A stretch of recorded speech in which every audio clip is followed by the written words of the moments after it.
about. Well, from controversies surrounding Yucca Mountain to the budget and DACA. Yeah, a lot going on right now. And we have Congressman Mark Amodei live in Washington, D.C. this morning. He's going to talk about some of these topics and more. Good morning, Congressman. Thank you so much for joining us.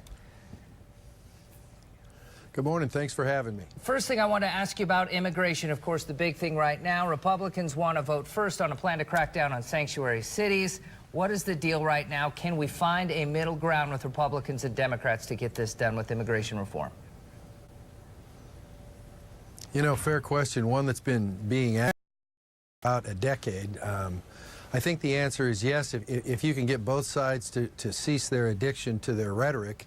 The facts and circumstances are out there to do the right thing for the country, to do the right thing for DACA folks, and all those other sort of things. We just have to get beyond, which is a huge ask. We have to get beyond each side retreating into its rhetoric and its talking points.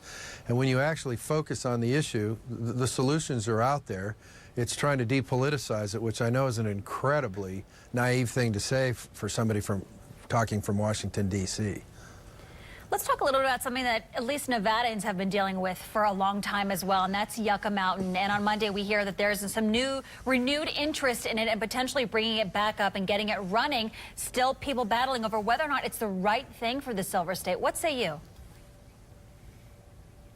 Well, I can tell you that the interest in the House of Representatives, even before I got here, never really stopped. I mean, if you go to congressionalrecord.com and search under Yucca or nuclear waste, you'll see that people have been on the floor almost every week from states other than Nevada talking about getting this process going, because they obviously want to get that material out of those generating facilities which are in many of the other states.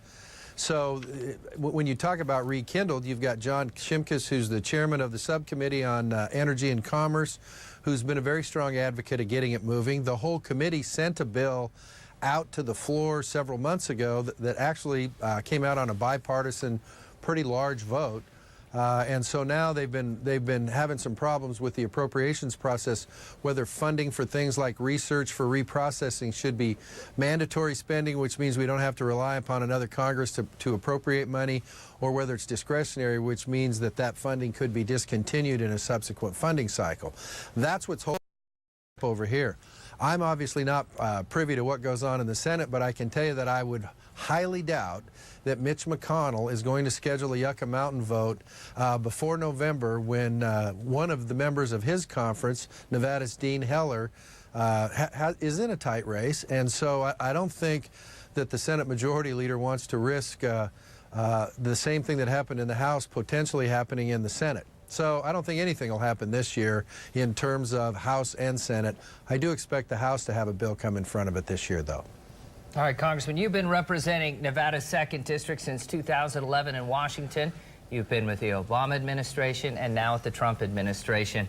Huge contrast there, and I know you get this question all the time. What are the main differences, and what is it like to work with the Donald Trump administration?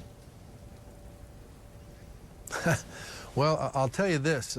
This administration, whether you like the tweets, don't like the tweets, the personality stuff, all the rhetoric going around about the administration, most recently background checks, Russia, all that other sort of stuff, is focused on getting things done. So when we talk about fixes, whether it's defense, whether it's health care, remember this administration was out there wanting something done on health care. So the paralysis by analysis is kind of gone.